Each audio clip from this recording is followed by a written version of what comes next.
නැවත වතාවක් සාදු නාද නංවා දෙවරක් নমස්කාරය කියමු. සාදු සාදු සාදු. අවසරයි ස්වාමීන්ද්‍රයන් වහන්සේ. නමෝ තස් භගවතු අරහතෝ සම්මා සම්බුද්දස්ස. නමෝ තස් භගවතු අරහතෝ සම්මා සම්බුද්දස්ස. නමෝ තස් භගවතු අරහතෝ සම්මා සම්බුද්දස්ස.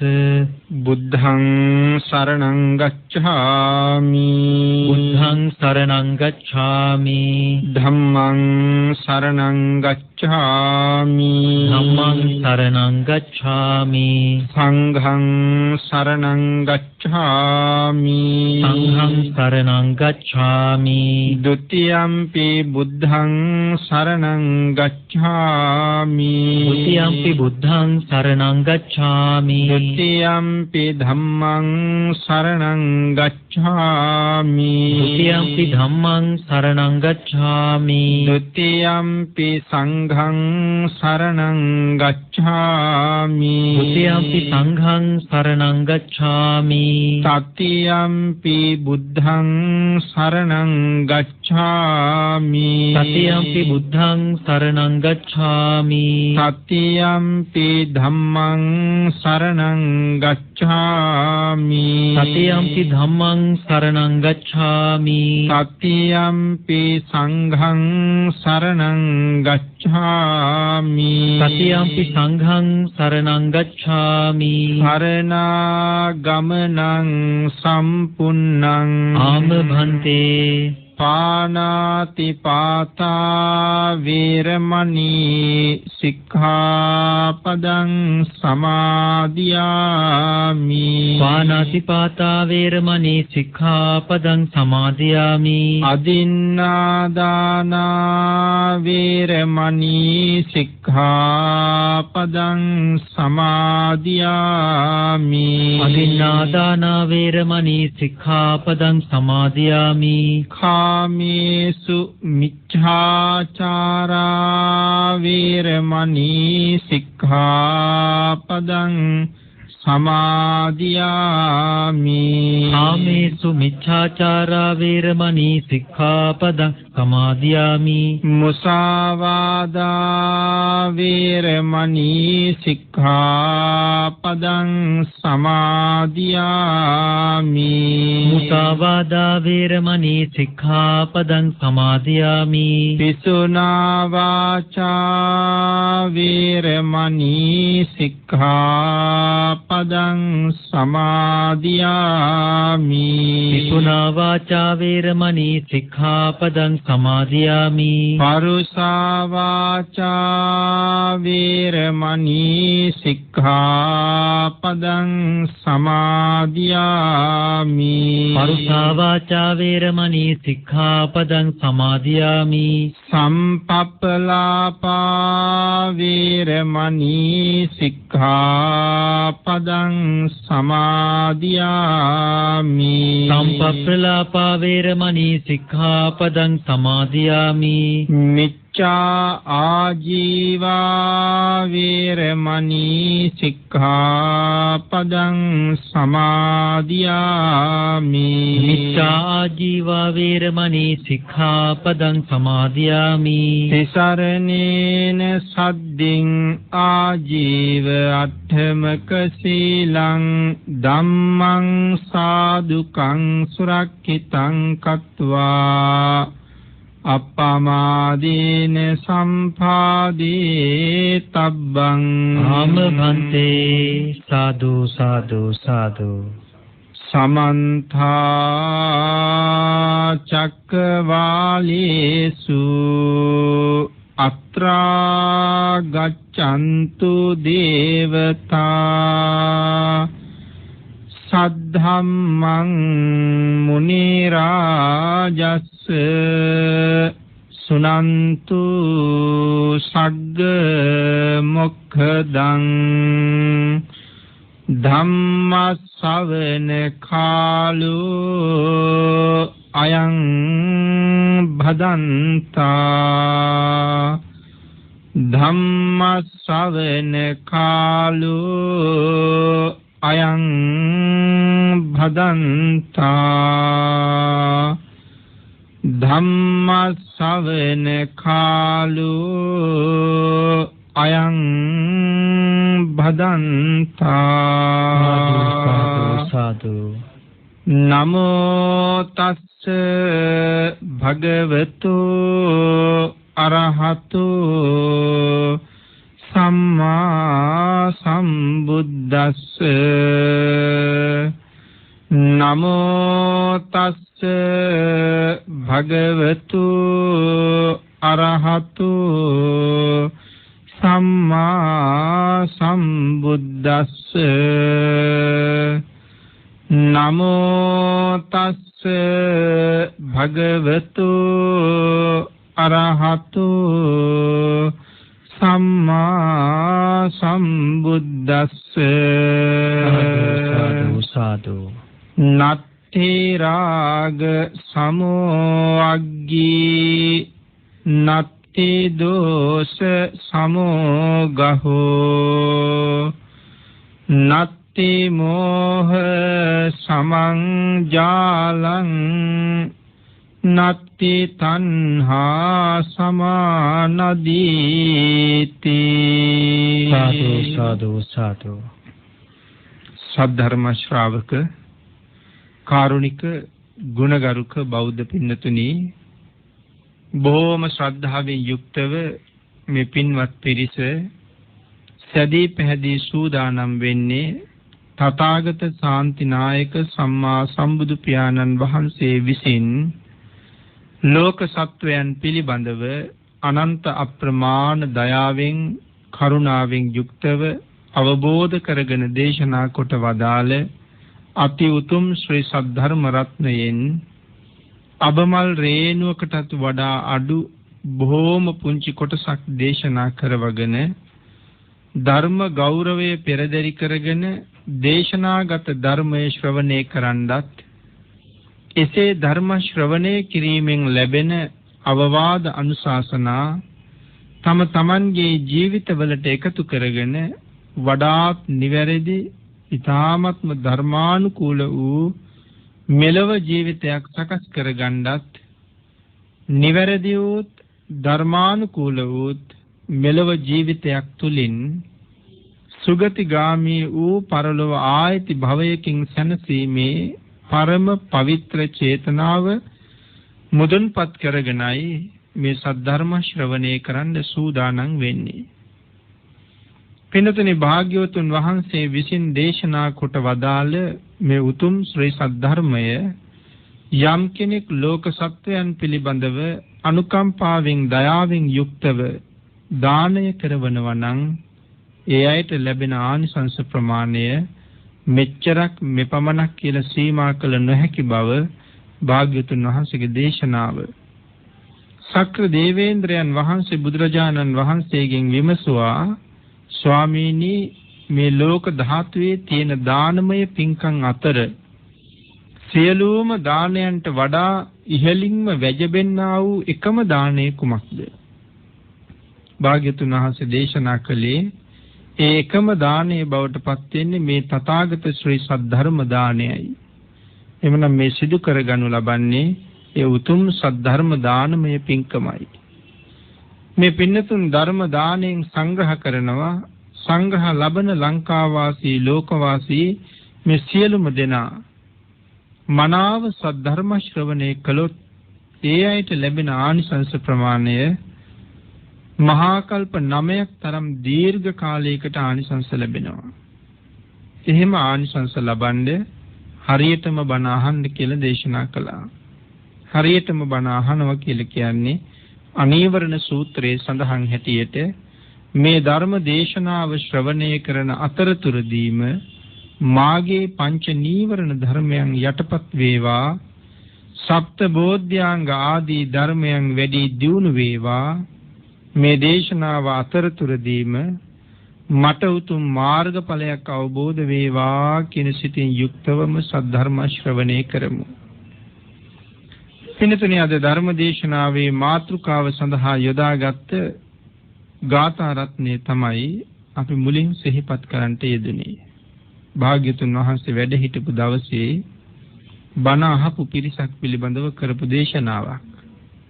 සද්ධර්ම ශ්‍රවණය කරන්න බැරි කාටද ධර්ම ශ්‍රවණය කරන්න පුළුවන් කාටද කියන කාරණාව මේ දේශනාව තුලින් පැහැදිලි කෙරෙනවා. නත්ති රාග සමෝ අග්ගී නත්ති දෝෂ සමෝ ගහෝ නත්ති මෝහ සමං ජාලං නත්ති තණ්හා සමානදී. භාග්‍යතුන් වහන්සේ දේශනා කරනවා රාගය සමාන වූ ගින්නක් මේ ලෝක ධාතුවේ වෙන නැහැ. රාගය සමාන ගින්නක් නැති බවත්, ද්වේෂය සමාන දැඩි බැඳීමක් එහෙම නැත්නම් දැහැ ගැනීමක් නැති බවත්, ද්වේෂයට සමාන දැහැ ගැනීමක් නැති බවත්, මෝහයට සමාන දැලක් නැති බවත්, තණ්හාවට සමාන නදියක් නැති බවත් භාග්‍යතුන් වහන්සේ මේ ගාථාවෙන් පැහැදිලි කරනවා. මේ ගාථාව දේශනා කළේ මොන වාගේ හේතුවක් නිසාද? අපේ බුදු පියාණන් වහන්සේ ජීවමානව වැඩ ඉන්න කාලේ ධම්සභා මණ්ඩපයේට බණ අහන්න ඇවිල්ලා වාඩි වුණා 5 දෙනෙක්. විශාල පිරිසක් බණ අහන්න ඉන්නවා. ඒ අතර තවත් විශේෂී 5 දෙනෙක් ඇවිල්ලා භාග්‍යවතුන් වහන්සේට වැඳලා බණ අහන්න වාඩි වුණා. මේ වාඩි වෙච්ච 5 දෙනාගෙන් ටික වෙලාවක් යනකොට එක්කෙනෙක් නිදාගත්තා. එක්කෙනෙක් නැගිටලා ගිහිල්ලා ගහක අත්තක් අල්ලගෙන හොලවන්න පටන් ගත්තා. එක්කෙනෙක් මහ පොළොව ඇඟිල්ලෙන් හාරන්න පටන් ගත්තා. අනික් එක්කෙනා බොහෝම නිශ්ශබ්දව බිම් බලාගෙන සද්ධර්ම ශ්‍රවණය කළා. භාග්‍යතුන් වහන්සේගේ ධර්ම දේශනාව රජ්ජුරුවන්ට එකකුත්, ඇමතිවරුන්ට තව එකකුත්, සිටුවරුන්ට තවත් එකකුත්, සාමාන්‍ය මිනිසුන්ට තවත් දේශනාවකුත්, පොහොසත් අයට වෙනත් දේශනාවකුත්, දුප්පත් අයට, කුලවත් අයට, කුලහීන අයට ආදී වශයෙන් වෙනස් වෙන දේශනාවක් භාග්‍යතුන් වහන්සේගේ නැහැ. කාට කළත් භාග්‍යතුන් වහන්සේගේ දේශනාව මුල පිරිසිදුයි, මැද පිරිසිදුයි, අග පිරිසිදුයි, අර්ථ සම්පන්නයි, ව්‍යංජන සම්පන්නයි. කාට දේශනාව කළත් අති මధుරයි, ඊතා ප්‍රණීතයි. සද්ධර්මයේ ශ්‍රවණය කරන සියලුම දෙනා සංසාර දුකින් එතර කරවීමේ අප්‍රමාණ වූ මෛත්‍රී කරුණා චිත්තයෙන්මයි භාග්‍යතුන් වහන්සේ මේ දේශනාව කරන්නේ. ඒ නිසා ආනන්ද ස්වාමීන් වහන්සේ බුදුරජාණන් වහන්සේ ළඟට ඇවිල්ලා අහනවා, ස්වාමීනි අර සද්ධර්ම ශ්‍රවණය කරන්න ආපු 5 දෙනා විවිධ විදිහට බණ ඇහුවේ. භාග්‍යතුන් වහන්සේගේ දේශනාව අහස් ගඟ පහළට ගලනවාසේ අතරක් නැතුව සිදුරු නැතුව ඒක දිගට ගලාගෙන යන ජල ධාරාවක් වගේ භාග්‍යතුන් වහන්සේගේ ශ්‍රී මුඛ ධාතුවෙන් ගලන සද්ධර්ම ගංගාව. ඒ ශ්‍රේෂ්ඨ වූ ශ්‍රී සද්ධර්මයේ ශ්‍රවණය කරන අතරතුර මේ පින්නතුන් මෙන්න මේ වාගේ එක විප්‍රකාර කටයුතු වල නිරත වෙලා හිටියා. ස්වාමීනි ඒ මොකද? ඒ වෙලාවේ භාග්‍යතුන් වහන්සේට මතක් කරනවා, ස්වාමීනි අර එක්කෙනෙක් හොඳට නිදාගත්ත බණ අහන්න ඇවිල්ලා. එනනම් අපි මුලින් සඳහන් කළා කොහොමද බණ අහන්න ඕනේ? නීවරණ යටපත් කරන්නයි බණ අහන්න ඕනේ. ඒක තමයි අනීවරණ සූත්‍රයේ සඳහන් කරන්නේ. නීවරණ යටපත් කරන්න බණ අහන්න ඕනේ. හොඳ දේවල් කරන්න දෙන්නේ නැහැ මේ ලෝකෙ බොහෝ දෙනාට. එහෙනම් ඒ වගේ තමයි බණ අහන්න තැන බණ අහන අය නිදි කරවන්නම තමයි මේ නීවරණ උත්සාහ කරන්නේ. අපි හරියට දකින්න ධර්මශාලාවේ හිමයි. මේ නීවරණ අතර කවුද මේ බලපෑම කරන්නේ? තීන මිද්ද කියන නීවරණය. කම්මැලිකම ඇති කරලා නිදි කිරා වැටෙනවා අපි දන්නේම නැහැ. මායාවේ වැඩ. ඉතින් අපි එතන හිතට වහල් වෙලා මායාවට වහල් වෙලා ඒ නිසා අපි නිදි කිරා වැටෙනවා. අහපු බණක් නම් අහපු බණක් නෑ, පැයක් එකමාරක් වාඩි වෙලා ඉඳලා නිකම්ම නිකන් නැගිටලා යනවා. එහෙමනම් ඒ අයට එහෙම උනේ ඇයි? සංසාරේ තියෙනවද ඒකට හේතුවක් කියන කාරණාව මේ ගාථා රත්නයෙන් පැහැදිලි කරලා තියෙනවා. භාග්‍යතුන් වහන්සේ දේශනා කරන ආනන්ද අර නිදාගත්තේ එක්කෙනා මීට කලින් සංසාරේ ණයෙක් වෙලා ඉපදිලා හිටියේ. මුළු ඇඟම දරණුවක් හැටියට ඔතාගෙන ඒ ඇඟ උඩ ඔළුව තියාගෙන උදේ ඉඳලා රෑ වෙනකන් රෑ ඉඳලා එළි වෙනකන් නිදින එක තමයි මේ ණයාගේ චරිත. මෙහම ප්‍රකාශ කරාම ආනන්ද ස්වාමීන් වහන්සේ අහනවා ස්වාමීනි ඔය සත්‍යය ඒ පුද්ගලයා එක දිගටම ණයෙක් වෙලා ඉපදුනාද නැත්නම් දෙව් මිනිස් තිරිසන් වෙමින් නාගාත්මවල ඉපදුනාද කියලා ඇහුවා. ඒ වෙලාවේ භාග්‍යතුන් වහන්සේ දේශනා කරනවා මේ මිනිස්යා දිව්‍ය ලෝකවලත් ඉපදුනා. මනුස්ස ලෝකවලත් ඉපදුනා. ඔය අතර නාග වෙලා ඉපදිච්ච වාර මේ බුදුනුවණින්වත් සීමා කරලා ප්‍රකාශ කරන්න සඳහන් කරන්න තරම් නැති ඈත අතීතයේ ඉඳලා මෙයා නාග වෙලත් ඉපදිලා තියෙනවා. භාග්‍යතුන් වහන්සේට දකින්න බැරි කමක් නැහැ. නමුත් අති දීර්ඝ නිසා අපිට තේරෙන්නේ නැති නිසා එහෙම සඳහන් කරලා තියෙනවා. ඊට අමතරව මේ මෑත ආත්ම 500ක් එක දිගටම මෙයා නාග. එහෙනම් මේ සත්‍යය ආත්ම 500ක්ම කෙරුවේ නිදියප් එක. ආත්ම 500ක්ම කෙරුවේ එක දිගට නිදියව තාමත් මේ නිින්ද මේ මනුස්සයාට ඇති වෙලා නැහැ. ඒ නිසා බණ අහන ධර්මශාලාවෙත් ඇවිල්ලා පෙර පරුණ පුරුද්දට මේ නිදි කියලා වැටෙනවා. එහෙනම් මෙයා ණයෙක් වෙලා තමයි මේ ළඟ ආත්ම 500ෙම හිටියේ. ඊළඟට අහනවා ස්වාමීනි අර පොළව හරපු එක්කෙනා ඒත් අර වගේම තමයි. දෙව්ලොවත් හිටියා, මනුලවත් හිටියා, තිරිසන් ලෝකවලත් හිටියා. ගණන් කරන්න බැරි ආත්ම ගණනාවක ගැඩබිල් වෙලා ඉපදිලා හිටියා. නමුත් මේ ආසන්න ආත්ම 500ක එක දිගටම ගැඩබිලෙක් හැටියට ඉපදිලා මේ මහ පොළොව හාරගෙන එහෙ මෙහෙ ගියා. මොහුට තාම පොළොව හැරීම ඇති වෙලා නැති නිසා බණ අහන තැනත් මේ ඇඟිල්ලෙන් පොළොව හාර ඒ පුරුද්ද තමයි පෙන්눔 කරන්නේ. ස්වාමීනි අනිත් එක්කෙනා ගහක් හොලව හිටියා. ආත්ම භාව 500ක්ම එක දිගටම වඳුරු ආත්මිකයි ඔහු ඉඳලා තියෙන්නේ. ඊට කලින් මනුස්ස වෙනවා, තිරිසන් වෙනවා, මේ වඳුරු ආත්ම වල ඉපදෙනවා, දේව වෙනවා, සීමාවක් නැහැ. එක දිගටම ආත්ම 500ක් වඳුරු ආත්මයක හිටපු පුරුද්දයි මේ තියෙන්නේ. අනිත් පුද්ගලයා කොයි වෙලාවෙත් අහස බලනවා. සංසාරේ දිගට ආත්ම වල වැඩි ප්‍රමාණයක් මේ නැකත් අරු දිහා බල නැකත් හදාපු කෙනෙක්. අන්න ඒ පුරුද්ද තාමත් ඔහු ගාව තියෙනවා. අනික් කෙනා මනාව බිම්බලාගෙන සද්ධර්ම ශ්‍රවණය කළා ප්‍රමාණ ධර්ම ප්‍රීතියෙන් සහ සතුටින්. ස්වාමීනි එයා සංසාරේ මොනව කරපු කෙනෙක්ද?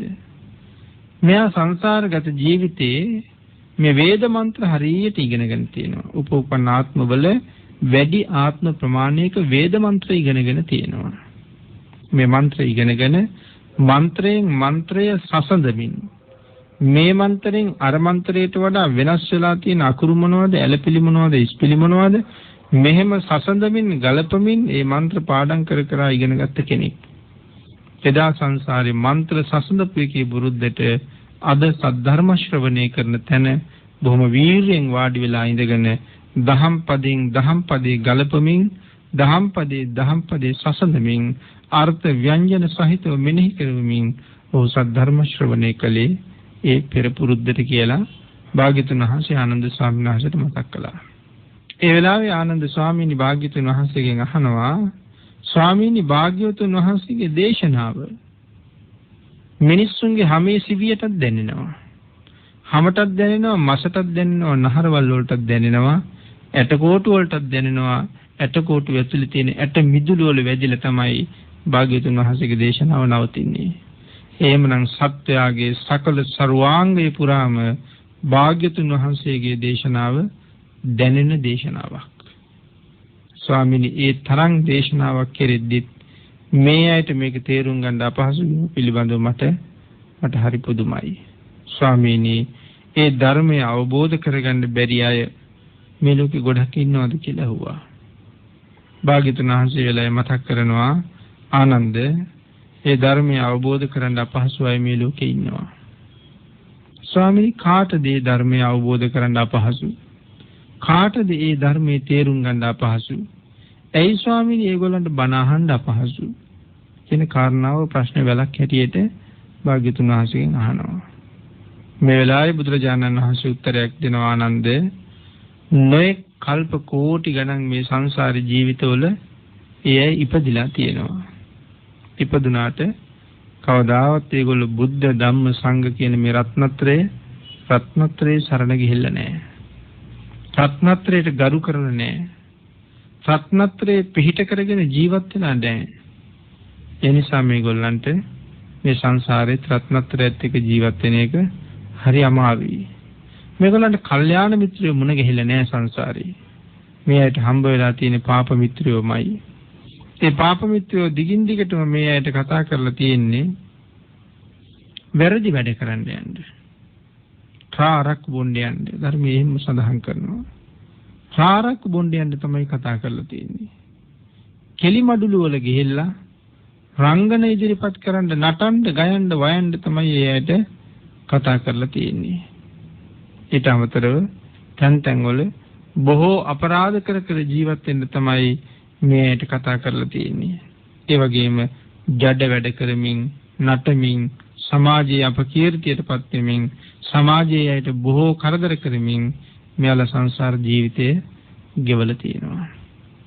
එහෙම අයගේ ඒ සංසාර පුරුද්ද නිසාම අදත් ඉපදිලා ඒ ජඩ වැඩ කර රාරක්කු බිබී කටයුතු කරන්න හිතෙනවා මිසක් සද්ධර්ම ශ්‍රවණය කරමින් සංසාරය පිළිබඳව අවබෝධ කරගෙන සංසාරයේ තේරුම් අරගෙන සංසාරයෙන් එතර යන්න මේට අදත් තාම වාසනාව ලැබිලා නැහැ කියලා භාග්‍යතුන් වහන්සේ මතක් කරනවා. එහෙමනම් මේ බණ අහන්න හිතෙන්නේ නැත්te බණ අහන්න අපහසු කරන්න දෙයක් නැතුවට බණ අහන්න කියලා ඉල්ල වාඩි වුණාම නිින්ද යනවා. එහෙනම් මේ සසර පුරාවට මොනව කරගෙන ආපු අයද? ඒ අය මොනවද අද කරන්නේ? මේ දෙකම ගැන කල්පනා කරලා ඒ අය අපි අනුකම්පාවච භාජනීය විය යුතු අය මිසක් විවේචනයේට දේශයට ලක් කරන්න අපිට කිසිසේත් අවශ්‍ය නැහැ. එතකොට අනුන්ගේ වැරද්දක් නිසා අපි ජීවිතේට අපි අපහු අපසල් එකතු කරන්න පටන් ගන්නවා. උපේක්ෂාවෙන් වුන් දිහා බලමින් වුන්ට අනුකම්පා කරන හැර අපිට වෙන කරන්න දෙයක් නැහැ. මේ ශ්‍රේෂ්ඨ මනුෂ්‍ය ජීවිතය ලබාගත් බුද්ධාන්තරේ මොනතරම් දුර්ලභද කියන කාරණාව තේරුම් ගන්න වෑයම් කරනවා නම් ඒකයි වටින්නේ. ඊළඟට ආනන්ද ස්වාමීන් වහන්සේ බුදුරජාණන් වහන්සේගෙන් අහනවා, ස්වාමීනි බණ අහන්න අපහසු වෙයි මේගොල්ලන්ට. භාග්‍යතුන් වහන්සේ දේශනා කරනවා රාගය නිසා, දේශය නිසා, මෝහය නිසා, තණ්හාව නිසා. මෙන්න මේ කාරණා ටික නිසා ඒගොල්ලන්ට බණ අහන්න අපහසුයි. රාගය. මොකද්ද මේ රාගය කියලා කියන්නේ? භාග්‍යතුන් වහන්සේ මෙහෙම පැහැදිලි කරනවා. රාගයේ ගින්නක් නේ. නත්ති රාග සමෝ අග්ගී. රාගය හා සමාන වූ ගින්නක් ලෝක ධාතුවේ වෙන්නේ නැහැ. නමුත් මේ ගින්න යම් ගින්නක් යම් තැනක ඇති වුණොත් ඒ ගින්න ඉස්සරලාම දවන්නේ මොනවද? ඒ ගින්න ඉස්සරලාම දවන්නේ ගින්න ඇතිකරන්න හේතු වෙච්ච දේ දවලා අලු කරනවා. දර කැලි ටිකක් ලිපට දාහම දර කැලි ටිකයි පුච්චන්නේ ඉස්සරලා. අපි ගිනි කූරක් ගහපුවාම ඉස්සෙල්ලා පිච්චිලා ඉවර වෙන්නේ ගිනි කූර. දැන් ගින්න ඇතිකරන්න යමක් හේතු වුණා නම් ඉස්සරලාම ගින්න විසින් විනාශ කරන්නේ ගින්න ඇතිකරන්න හේතු වෙච්ච දේ. එතකොට රාගය පුද්ගල චිත්ත සංතානය තුළ රාගය ඇති වුණා නම් ඒ රාගය විසින් ඉස්සරලාම විනාශ කරන්නේ ඒ පුද්ගලයාව විනාශ කරලා දානවා. ඔහු ආයුෂයෙන් පිරිහෙනවා රාගය නිසා. ඔහු වර්ණයෙන් පිරිහෙනවා රාගය නිසා.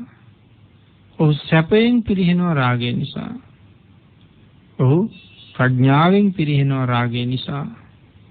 ඊට අමතරව ධන දාන්‍ය ආදී විනාශ කරගන්නවා ඔහු රාගය නිසා. ජීවිතය විනාශ කරගන්නවා ඔහු රාගය නිසා. එහෙමනම් මේ භාග්‍යතුන් වහන්සේ පැහැදිලි කරලා තියෙන කාරණාව කොයි තරම් එදාටත් අදටත් ප්‍රායෝගිකද? ධන දාන්‍ය ආදීන් පිරිහෙනවා රාගය නිසා. එහෙනම් යම් කෙනෙක් රාගයට ඇබ්බැහි වීමක් ඇති වුණොත් ඒ පුජ්‍යලයා ඒ රාගය වෙනුවෙන් තියෙන ඉඩකඩම් ගෙවල් දොරවල් විකුණලා හරි වියදම් කරන්න සූදානම්. රාගය නිසා ඔහුගේ ධන දාන්‍ය අදින් ඔහු පිරිහෙනවා. මෙන්න කෙටියෙන් සඳහන් කරාම අපේ අයට සමාජය තුළ මේ වාගේ අත්දැකීම් පවා වුණ තරම් තියෙන්න පුළුවන්. ඒ ඔස්සේ කල්පනා කරන්න පුළුවන්. ධන දාන්‍ය අදින් පිරිහෙනවා. රූපයෙන් පිරිහෙනවා බොහොම වේගෙන්. යමෙක් දැඩි රාගික වෙච්චහම ඒ පුජ්‍යල හැම වෙලාවෙම දිවා රාත්‍රී දෙකේ කල්පනා කරනවා. එකක් රාග ක්‍රියාව ගැන කල්පනා කරනවා. අනික වැරදි වැඩේ පිළිබඳව කල්පනා කරනවා. අනික අනිත් අයගෙන් දඬුවම් ලබන්න වෙයිද අනික් අය ඒ ගැන දන්නවද කියලා කල්පනා කරනවා.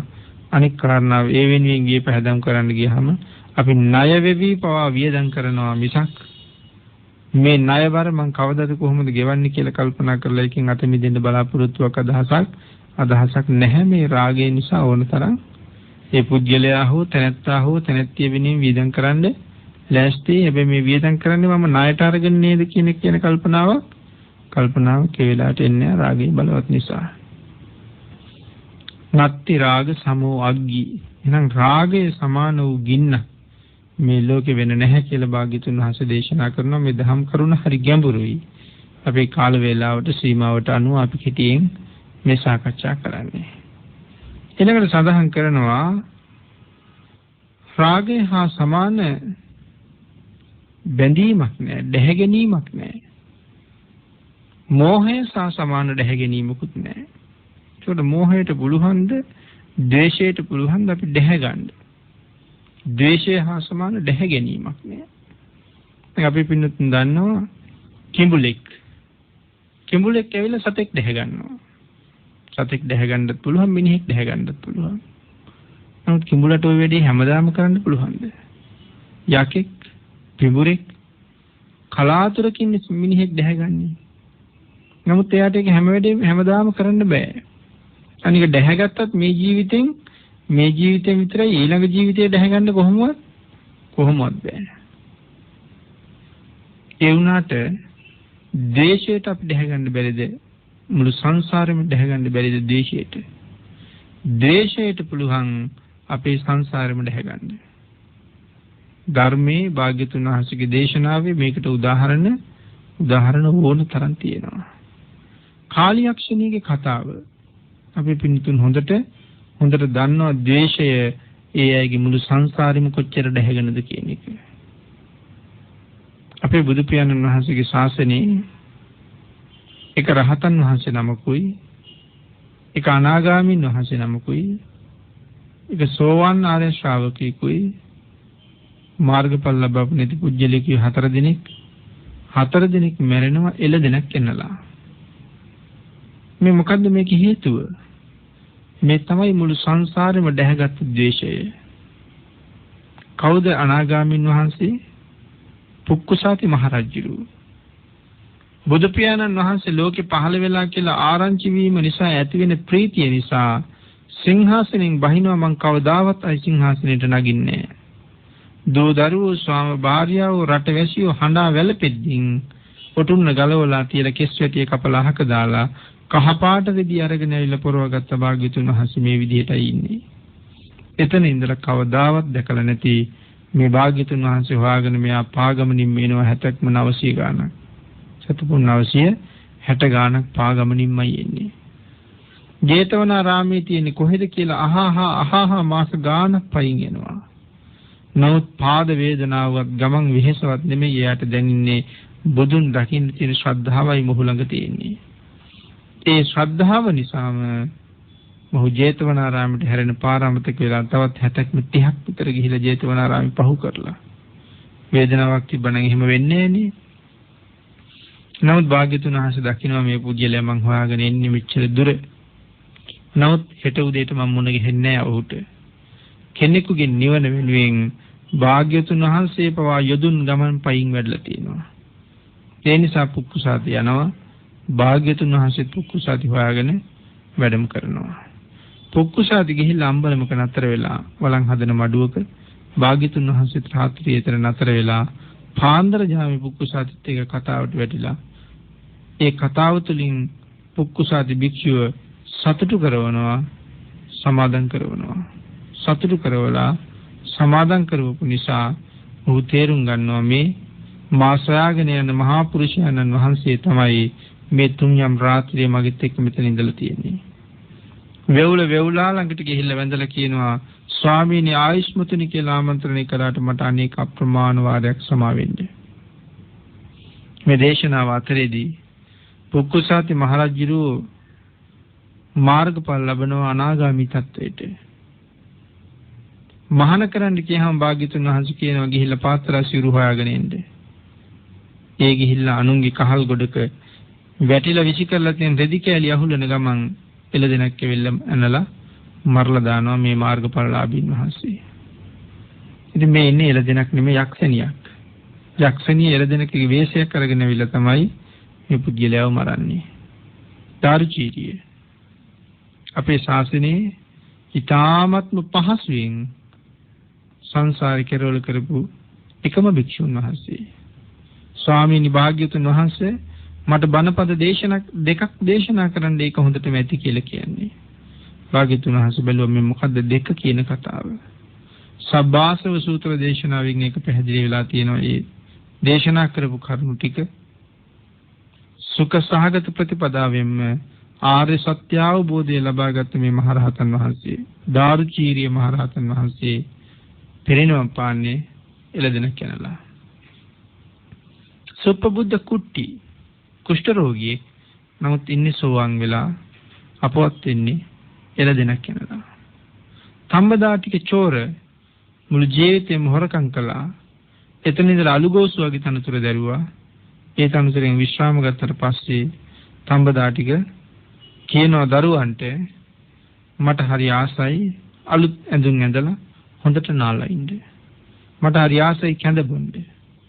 මේ කරුණ කියහම මෙයාට මේ කරුණ ඔක්කොම සපෙල්ලා දෙනවා. හැමදාම අලුගෝසුවේ හැටියට මිනි මරාගෙන ලේ සරව තවරගෙන හිටියා මිසක් අලුත් ඇඳුමක් ඇඳලා නැහැනේ.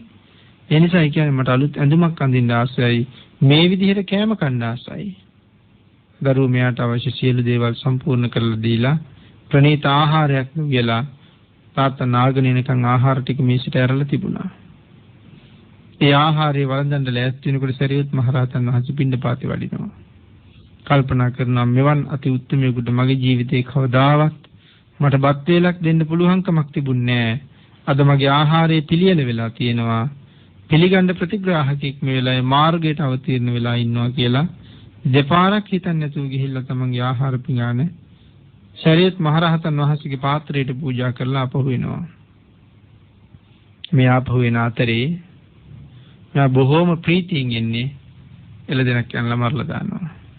ඒ නිසා තම්බදාටික චෝර නමුත් අද ඉන්නේ දෙව්ලොව, අනාගාමීන් වහන්සේ ඉන්නේ බඹලොව, රහතන් වහන්සේ පිරිනිවන් පෑවා.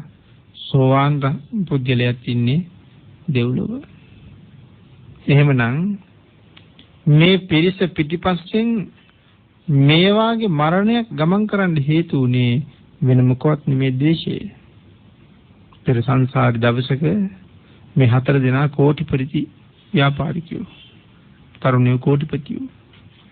නගරයේ අය සමහර අය දන් දෙනවා, අම්බලම් හදනවා, පාරවල් හදනවා, නැති බැරි අයට දෙනවා, මේ විවිධ දේවල් කරනවා. මේ කට්ටිය කල්පනා කරනවා අපි මොනවද කරන්නේ? එක එක්කෙනා එක එක යෝජනා ගෙනාවා. එක්කෙනෙක් යෝජනාවක් ගෙනාවා අපි රාරක් කුජ්ජනල්ලා මස් මාංශත් බැදගෙන විනෝද වෙන්න උයනට යන්න. අනිත් එක්කෙනා යෝජනා කරුවා නිකම් උයනට යනකොට වඩා ස්ත්‍රියකුත් හිටියොත් බොහොම හොඳයි. නමුත් මේ 4 දෙනාම අවිවාහකයි තාම. එනිසා කුලියට තමයි ස්ත්‍රියක් ගන්න හවසට මුදල් ගෙවන පදනමට. ඈත් එක්ක මුළු දවසම විනෝද වෙලා කාලා බීලා හවස ඇය පිටත් කරන්න මුදල් ගෙවමු කියලා එක යාළුවෙක් යෝජනා කළා. තව යාළුවෙක් යෝජනාවක් කරුවා මොන මුදල්ද? ඇය අපිත් එක්ක හිටපු බව දන්නේ අපි විතරයි. මරලා දාලා ඒගේ රංගදී ටිකත් අරගෙන අපියන් කියලා ප්‍රකාශ කළා. ඉතින් මේ කාන්තාව මේ වෙලාවේ ඉතාම අසරණයි. ඉතින් මේගොල්ලෝ මේ කාන්තාව මරලා දානවා. රංගදී බඩු ටික මේගොල්ලෝ හොරා ගන්නවා. නමුත් මේ මරණ වෙලාවේ සාපයක් කරනවා. උපදින භවයක් ගානේ මම උඹලා මරනවා කියලා. එහෙනම් මේ තමයි මේ දේශය දැහැ ගැනීම. උපදින භවයක් පාසා මම උඹලා මරනවා. දේශය ඇති වුණා, ඒ තුලින් දැහැ ගැනීම සිද්ධ වුණා. අර අය සංසාරේ බොහෝ කටයුතු කරලා සසරින් එතර යන වැඩ පිළිවෙලක් හදාගත්තා. එනම් මේ ද්වේෂයේ දැහැ ගැනීම නිසා මේ කාන්තාව මහරහතන් වහන්සේ නමක් විනාශ කරලා අපාය යන්න කුසල් පිරිව්වා. ඒ වගේම අනාගාමීන් වහන්සේ නමක් මරලා අපාය යන්න කුසල් එකතු කළා. සෝවාන් ආර්ය ශ්‍රාවකෙක් මරලා අපාය යන්න කුසල් රැස් කරගත්තා. ඊට අමතරව තඹදාටික චෝර ඒ වෙලාවේ ඉන්නේ අප්‍රමාණ සතුටින්. චෝර ඝාතකයා. නමුත් ඒ වෙලාවේ ඉන්නේ සරියුත් මහරහතන් වහන්සේට දන් දීපු පිණෙන් සරියුත් මහරහතන් වහන්සේ සමාදන් කරවපු සීලයේ බලයෙන්. එහෙනම් එවන් සිල්වතුන් විනාශ කරලා දාලා ඒත් මේ රැස් කරගන්න කුසලයේ මෝහේ දැහැ ගැනීමමයි. එහෙමනම් ඒ දැහැ ගැනීම මුළු සංසාරෙම දැහැ ගන්නවා. පිඹුරෙක් අපිව දැහැගත්තොත් මේ ජීවිතෙන්. නමුත් මෝහයේ දැහැ ගැනීම, ද්වේෂයේ දැහැ ගැනීම මුළු සංසාරෙම දැහැ ගන්නවා. දිගින් දිගට බද්ධ වෛරයක් හැටියට ඒ කියන නිසා ලොව තියෙන දරුණුම දැහැ ගැනීම ද්වේෂයයි කියලා භාග්‍යවතුන් වහන්සේ දේශනා කළා. මේ ද්වේෂය පාලනය කරන්න අපි හොඳට පුරුදු කරන්නත් ඕනේ. මරණ මංචකයේ ඇති වෙන ද්වේෂය පාලනය කරගන්න බැරි වුණොත් උපදින්න වෙන්නේ කොහෙද? වැඩි වාර ගානක් එක්ක නිරේක, එහෙම නැත්නම් නායක පොළඟක විස සහිත සතෙක් වෙලා තමයි උපදින්න තියෙන ඉඩ කඩ බොහොම වැඩි වෙන්නේ. ඒ නිසා මේ ද්වේෂය නම් ඊටාම ඉහළින් පාලනය කරන්න වෑයම් කළ යුතුමයි. ඒ කාරණාව භාග්‍යතුන් වහන්සේ තව බොහෝ සූත්‍රවල දේශනා කරලා තියෙනවා. තමන්ට ඊටාම අනර්ථකාරීමයි ද්වේෂය කියන කාරණාව. ඊළඟට සඳහන් කරනවා නත්ති මෝහ සමං ජාලං. මෝහය හා සමාන දැලක් නැහැ.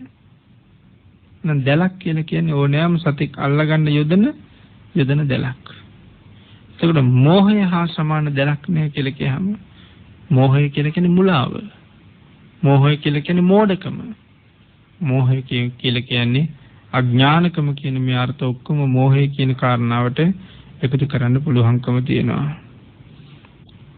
කෙනෙක් දාලා තියෙන දැලක්. මේ දැලට හසු වෙන ඕනෑම සත්‍යයක් ඒ ජීවිතෙන් තමන්ගේ අවශ්‍ය ඉවර කරගන්නවා. කවුරු හරි විසින් මරලා දානවා දැලේ පැටලිච්ච කෙනා. හැබැයි මේ සත්‍යය මරණයට පත් වෙන්නේ මේ ජීවිතෙන් විතරයි. නමුත් මේ මෝහ දැලේ පැටලුණ සත්‍යය මුළු සංසාරගත ජීවිතේම අවිද්‍යා අන්ධකාරයේ ගිලෙනවා. මේ ලෝකේ යථාර්ථය ඇති හැටියට අවබෝධ කරගන්න ඔහුට ශක්තිය නැතුව යනවා. මෝහය නිසාම ඒ ශක්තිය ඔහුගෙන් ඈත් වෙලා යනවා. ඇති හැටියට අවබෝධ කර ගැනීම. එhmenan ඒ කාරණාව අපිටත් මනාව දැනෙනවා. මේ ඇති හැටියට අවබෝධ කර ගැනීම. අපිට ලෝකේ තාම හරියට සැබෑ සත්‍ය දකින්න බැරි වුණේ යථාර්ථය හරියට පෙනුනේ නැත්තේ ධර්මයට අනුව ලෝකයේ විදර්ශනා කරගන්න බැරි වුණේ. මෙන්න මේ මෝහය කියන ධර්මතාවයේ තියෙන නිසා. සෑහීමක් නැති, ඇතිවීමක් නැති, නිමාවක් නැති මෝහය කියන ධර්මතාවය. එනිසා මුලින් සඳහන් කළා මෙන්න මේ ධර්මතාවය අපිට කවදාවත් ලෝකයේ සැබෑ සත්‍ය නම් පෙන්නලා දුන්නේව නැහැ. අපේ ප්‍රඥාවට මතුවෙන්න ඉඩක් දුන්නේම නැහැ මේ මෝහය කියන ධර්මතාවය.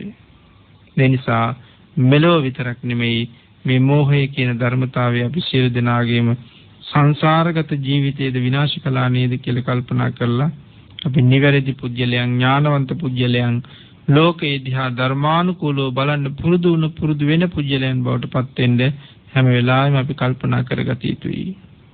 සතුරෙක් අපිට ඉන්නවා නම් ඒ සතුරත් මේ ජීවිතෙන් ඉවරයි. ඒ සතුරට මං වෙනුවෙන් යමක් කරන්න පුළුවන් නම් කරන්න තියෙන අන්තිමට මම මරලා දාන එක. නමුත් මේ මෝහය නැමැති සතුරා මම මේ ජීවිතෙත් මරලා දාලා අන්ධ කරලා දානවා, ඊළඟ ජීවිතෙත් අන්ධ කරලා මරලා දානවා. ඒ තරම්ම මෝහය කියන එක සත්‍ය සංසාරයේ අතරමං කරන තවත් එක ධර්මතාවයක්. හතරවෙනි කාරණාව මේ ගාථා රත්නයෙන් සඳහන් කරන තණ්හාව තරම් සමාන වූ නදියක් නැහැ. තණ්හාව තරම් සමාන ගඟක් නැහැ. භාග්‍යතුන් වහන්සේ දේශනා කරනවා මේ විදිහට. මේ ලෝකේ තියෙන සමහර ගංගාවල් පිරීලා ඉතිරෙනවා. සමහර කාලවලට ගංගාවේ වතුර තියෙනවා ටිකයි, ශූන්‍යයි. ගඟට වතුර මදි.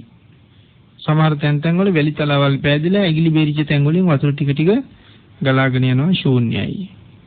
සමහර කාලවල තියෙනවා ගඟ වේලිලාම ගිහිල්ලා. මේ ලෝකේ තියෙන ගඟ. තෘෂ්ණාවේ ගඟට මොනවා වෙයිද? තණ්හාවේ ගඟට මොනවා වෙයිද? තණ්හාව කියන නැත්නම් තෘෂ්ණාව කියන ගඟ අපේ පින්නතුන් අහලා තියෙනවද, දැකලා තියෙනවද කවදාවත් පිරුණා කියලා? තෘෂ්ණාවෙන් පිරෙනවද කවුරුවත්? තෘෂ්ණාවෙන් පිරෙන්න පුළුවන්. නමුත් සෑහීමකටපත් වෙන්නේ නැහැ. සෑහීමකටපත් උන්නේ කියලා කියන්නේ තෘෂ්ණාව කියන ගඟ කවදාවත් පිරෙන්නේ නැහැ කියන එකයි. රන් රිදී මුතු මැණික් යාන වාහන ගෙවල් දරවල් ඉඩ කඩන් දූ දරුවෝ වතු පිටි මේ සියලුම දේවල් එකතු කරලා ගත්තාම කාම තණ්හා, භව තණ්හා කියලා දෙකක් භාග්‍යතුන් වහන්සේ පැහැදිලි කරනවා. මේ ආකාර දෙකම කවදාවත් සංසිඳෙන්නේ නැහැ, පිරෙන්නේ නැහැ. කාම තණ්හා කියලා කියන්නේ කාම වස්තුන් පිළිබඳව තියෙන දැඩි තණ්හාව. වස්තු කාම, ක්ලේශ කාම. ක්ලේශ කාම කියලා සඳහන් කරන්නේ ඒ කාරණාවටමයි. වස්තු කාම කියලා කියන්නේ අර ගෙවල් දොරවල් යාන වාහනවල් කියලා අපි සඳහන් කරන කාරණාව. මේ දෙකෙන්ම අපි පිරුණේ නැහැ. එහෙමනම් තණ්හාවේ ගඟ හැමදාම පිරෙන්න ඌනතාවයක් තමයි තියෙන්නේ. පිරෙන්නේ නැහැ. කොච්චර කෙරුවත් මේ ගඟ පිරෙන්නේ නැහැ, ඌනයි. එහෙනම් අපිට කොව්ව කළත් මොනවා කළත් ඇති වුණාද, දැන් ඇති කියලා කෙනෙක් තීරණය කළාද කියන කාරණාව අපිට අපෙන් අහන්නත් වෙනවා. අපි ජීවත් වෙන සමාජයේ දිහා බලන්නත් වෙනවා. මේගොල්ලොට තෘෂ්ණාවේ ගඟ කවදාවත් පිරෙන්නේ නැහැ නේද කියලා. මේ තෘෂ්ණාව නිසා අම්මා හඳුනන්නෙත් නැහැ. දරුවෝ දෙමව්පියෝ මොන තරම් ගැටුම් ඇති කරගෙන තියෙනවද තෘෂ්ණාව නිසා. මේ රටේ උසාවි වල මොන තරම් නඩු තියෙනවද අම්මලා පුතාලා අතර, අම්මලා දුවලා අතර. මොනවටද මේ? ඉඩකඩම් නිසා. එහෙනම් මව හඳුනාගන්නේ නැහැ මේ තෘෂ්ණාව. පියා හඳුනවන්නේ නැහැ මේ තෘෂ්ණාව. ආගම හඳුනන්නේ නැහැ තෘෂ්ණාව නිසා. පින්කම් හඳුනන්නේ නැහැ තෘෂ්ණාව නිසා. තෘෂ්ණාවෙන් බරිත පුජ්‍යලයා මොනතරම් අහිංසකද, මොනතරම් අසරණ දේ පුජ්‍යලයා කියන කාරණාව තේරෙන්නේ මේ විදිහට හිතන්න පටන් ගත්තාම. එහෙමනම් තෘෂ්ණාව කියලා කියන්නේ කවදාවත් සම්පූර්ණ වෙන්නේ නැති තැන. හැම කාරණාවකටම, හැම දෙයකම ජීවිතයට මේක එකතු කරලා බැලුවොත් අපිට ඒ කාරණාව මනාව වැටහෙන්න පටන් ගන්නවා. මේ ගඟ හැම වෙලාවෙම ඌනවම තමයි තියෙන්නේ. පිරිලත් නැහැ, හිඳිලත් නැහැ. හැම වෙලාවෙම ඌනයි. මදි ස්වභාවයෙන්මයි තියෙන්නේ. ඒ නිසා තෘෂ්ණාව සමාන ගඟක් නැහැ කියලා භාග්‍යතුන් වහන්සේ, නදියක් නැහැ කියලා දේශනා කොට වදාලා. එහෙමනම් මේ කාරණාවේදී අපිට පැහැදිලි කළා බණ අහන්න බැරි. බණ අහන්න බැරි කාටද බණ අහන්න බැරි ඇයි? රාගයෙන් රත් වෙච්ච, ද්වේෂයෙන් මත් වෙච්ච, මෝහයෙන් මත් වෙච්ච, තෘෂ්ණාවෙන් මුලා වෙච්ච පුජ්‍යලයට කවදාවත් හරියට ධර්ම ශ්‍රවණය කරන්න පුළුවන්කමක් නැති වෙනවා. ඊළඟට මුල් කාරණාවේදී පැහැදිලි කළා සංසාරේ බුද්ධ ආදී මහෝත්තමයන්න් වහන්සේලා මුණ ගැහිලා උන්වහන්සේලාට ගරු සත්කාර සම්මාන දක්වමින් කටයුතු කරලා ලෞකික සරණාගමනයක්වත් ඒගොල්ලන්ට සංසාරේ කවදාවත් තිබිලා නැහැ. ඒ ලෞකික සරණාගමනයක් නැහැ. ඒ වගේම ඒ අයගේ මුළු ජීවිතේම පාපකාරී වැඩවල යොදවලා තියෙනවා. තිරිසන් කතා ඇහුවා, තිරිසන් කතා කිව්වා. මොනවද මේ තිරිසන් කතා කියලා කියන්නේ? මෙතන තිරිසන් කියලා කියන්නේ ඒ සම්පප්‍රලාප, විසුණු වචන, එක එක්කෙනාට හානි කරන වචන, ඇනුම් පද, ජීවිත විනාශ කරන වචන, මේ වගේ සමාජයට ගැලපෙන්නේ නැති දේවල්, ගැලපෙන්නේ නැති වචන. තිරිසන් වචන කතා කළා, තිරිසන් වචන ඇහුවා. ඒ නිසා මේගොල්ලෝ සංසාරේ සුවපත් කරගෙන නැහැ කොයි ආකාරයකින්වත්.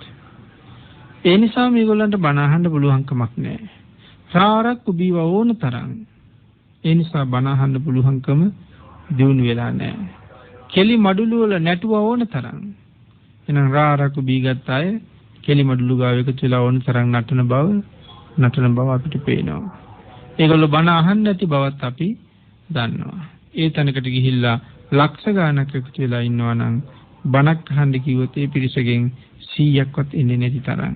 එහෙනම් මේ ධර්ම කාරණාව හරියට කල්පනා කරලා බැලුවොත් අපිට මොන තරම් කරුණු කාරණා අනාවරණය කරලා දෙනවද? ජඩ වැඩ කරනවා කියලා සඳහන් කරනවා. ජඩ වැඩ කියලා කියන්නේ එක එක්කෙනාට කරදර කර හිංසා කර දූෂණේ භීෂණේ වපුරවමින් කටයුතු කරලා තියෙනවා සංසාරේ හරියට. ඒ නිසා ඒ පුරුද්දත් එක්ක මේ ජීවිතයේ බණපදයක් අහන්න වාඩි කරනවා කියන එක ඒගොල්ලන්ට උලක් උඩ වාඩි කරනවා වගේ වැඩක්. එහෙමයි හරියට අපිත් එක්ක ඉන්නවා. අපේ වාහනයකට නැංගත් අපි ධර්ම දේශනාවක් අහමින් ඉන්නවා නම් අපිටත් නොකිය ඒක වහලා දානවා හෝ ඕක වහන්න කියාගෙන නගින අයත් උන තරම් අපිට සංසාරේ මුණ ගැහෙනවා. එහෙනම් අනුකම්පා කරන්න ඕනේ මේ සංසාරේ ළඟ ආත්මවල මෙන්න මෙහෙම ජීවත් වෙච්ච අය මේ ඉන්නේ සංසාරේ ලබාගත් ශ්‍රේෂ්ඨ මනුෂ්‍ය ජීවිතේ උදාපත් කරගත්ත බුද්ධාන්තරයේ වටිනාකම නොදන්න සතර පායේ දොරවල් ඇරලා තියලා ඒ දොරෙන් ඇතුළට යන්න මේ ජීවිතේ ඉවර වෙනකම් මෙහාට වෙලා ඉන්න අහිංසක පිරිසක් තමයි මේ ඉන්නේ. අනුකම්පා කරනවා හැර ඒ අය වෙනුවෙන් අපිට වෙන කරන්න දෙයක් නැහැ. එහෙමනම් ධර්ම දේශනාවට තියෙන කාලය නිමා වෙලා තියෙන නිසා මේට වඩා ධර්ම දේශනාව දික් කරන්නේ නැතුව සද්ධර්ම ශ්‍රවණය කරන තැන මේ පිරිස අපිට ඕන තරම් දකින්න පුළුවන් මේ සිව් පිරිසම මනාව අර්ථ සහිතව ව්‍යංජන සහිතව ගලපමින් සද්ධර්ම ශ්‍රවණය කරන අයත් අපි දැකලා තියෙනවා. ඒ නිසා සංසාරේ බණ අහපු පුරුද්දට සමහරලාට පැය දෙකේ තුනේ ඉඳගෙන බණ අහන්න පුළුවන් අයත් අපි අතර ඉන්නවා. එහෙනම් මේ බොහොම ශ්‍රද්ධා ගෞරවයෙන් යුක්තව සද්ධර්ම ශ්‍රවණය කරන්නේ මේ වාගේ පින්කම් කරන්නේ සසරද මෙවන් පින්කම් කරලා තියෙන ඵල පුරුද්ද නිසා.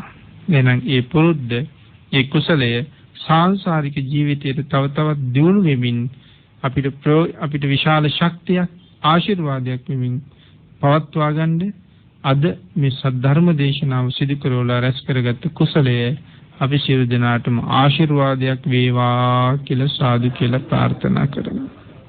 අද ධර්ම දේශනාවේ දායකත්වයේ කේ.ජී. වයලට් පෙරේරා මහත්මිය සහ දූදරු පිරිස 93 ගෝතමී පාර කොළඹ 8 ලිපිණෙහි පදිංචි උතුම් අරමුණ නිදන ප්‍රාප්තියටපත් වුණ බී.එච්. පෙරේරා ආදරණීය ස්වාමි පුරුෂයා වසර 25කට කලින් නිදන ප්‍රාප්තියටපත් වුණා. පී.එම්. ජයකොඩි මස්සිනාටත් බී. ලීලාවතී පෙරේරා නෑනාටත් ඒ.එල්. වික්‍රමසිංහ මස්සිනාටත් කොටිකාවත්තේ සද්ධාතිස්ස ස්වාමින් වහන්සේ කොළොන්නාවේ සද්ධානන්ද ස්වාමින් වහන්සේ ඇතුළු අපවත් වී වදාළ සියලුම බුද්ධ පුත්‍රයන් වහන්සේලාට පින් අනුමෝදන් කිරීමත් දෙපාර්ශ්වයේම දෙමව්පියන්ට හා ඥාති මිත්‍රාදීන්ට රට වෙනුවෙන් දෙවිපිදු රණවිරුවන්ට අල්පේසාක මහේසාක දිව්‍ය රාජ මණ්ඩල වලට පින් අනුමෝදන් කිරීම මේ පින්නතුන්ගේ උතුම් පරමාර්ථයයි. ඊට අමතරව සෙත් ප්‍රාර්ථනා කරනවා ඔක්තෝබර් මාස 5 වෙනි දිනට 83 වන ජන්මදිනයේ යෙදෙන වයලට් පෙරේරා මහත්මියට සහ ඒ දිනට 20 වෙනි උපන්දිනයේ යෙදෙන අරින්දි මිනිබිරියට රත්නත්‍රයේ ආශිර්වාදයෙන් නිදුක් බව නිරෝගී බව චිර ජීවනයේ ප්‍රාර්ථනා කිරීමත් පමුදි සරිනි කුසල් හරින්දි නුවන්ත මුණුබුරු මිනිබිරියන්ගේ අධ්‍යාපන කටයුතු සාර්ථක කර ගැනීම සඳහා ආශිර්වාද කිරීමත් කැනඩාවේ පදිංචි චම්පා දියණියට හා සරත් පුතාටත් ජයන්ත රොහාන් පුතුන්ට මානෙල් රශ්මි දියණියන්ට කමලා නෑනාට වාලට් සහෝදරියට දේශකයන්න් වහන්සේට දරණාගම කුසල ධම්ම ස්වාමින් වහන්සේට රට වෙනුවෙන් අභීතව සේවය කර ආබාධිතව සිටින සියලුම රණවිරුවන්ට රත්නත්‍රයේ ආශිර්වාදයේ ප්‍රාර්ථනා කිරීමත් බෞද්ධ නාලිකාවේ කාර්ය මණ්ඩලයටත් සවන් දෙන ලංකාවාසී ලෝකවාසී සියලුම දෙනාට සද්ධර්මයේ ආශිර්වාදයේ ප්‍රාර්ථනා කිරීමත් මේ පින්නතුන්ගේ උතුම් පරමාර්ථයයි. පින් අනුමෝදන් කළ සියලුම දෙනාට පින් අනුමෝදන් වේවා. ආශිර්වාද කළ සියලු දෙනාටම රත්නත්‍රයේ ආශිර්වාදයෙන් නිදුක් බව නිරෝගී බව චිර ජීවනයේ උදාපත් වේවා. ඔබ අප සියලුම දෙනාට ඊ타ම ඉක්මන් භවයක ඊ타මත්ම කෙටි කාලයකින් සුඛ සහගත ප්‍රතිපදාවෙන් ආර්ය සත්‍ය අවබෝධයෙන් සැනසෙන්න මේ මහා කුසලයේ පාරමිතාවක් වේවා කියලා සාදු කියලා ප්‍රාර්ථනා කරමු. ආකාසට්ඨා ච බුම්මට්ඨා දේවා නාග මහිද්దికා පුඤ්ඤන්තං අනුමෝදිත්වා චිරං රක්칸තු ලෝක ශාසනං දේවෝ වස්සතු කාලේන සස්ය සම්පත්ති හෝතු ච පීතෝ භවතු ලෝකෝ ච රාජා භවතු ධම්මිකෝ. සාදු සාදු සාදු. සියලු ලෝවාසීන් වෙත මෙත් සිතින් යුතුව ඒ උතුම් වූ සද්ධර්ම දේශනාව පවත්වා වදාළ පූජ්‍යපාද කෝරළයාගම සරණතිස්ස ගෞරවනීය ස්වාමීන් වහන්සේට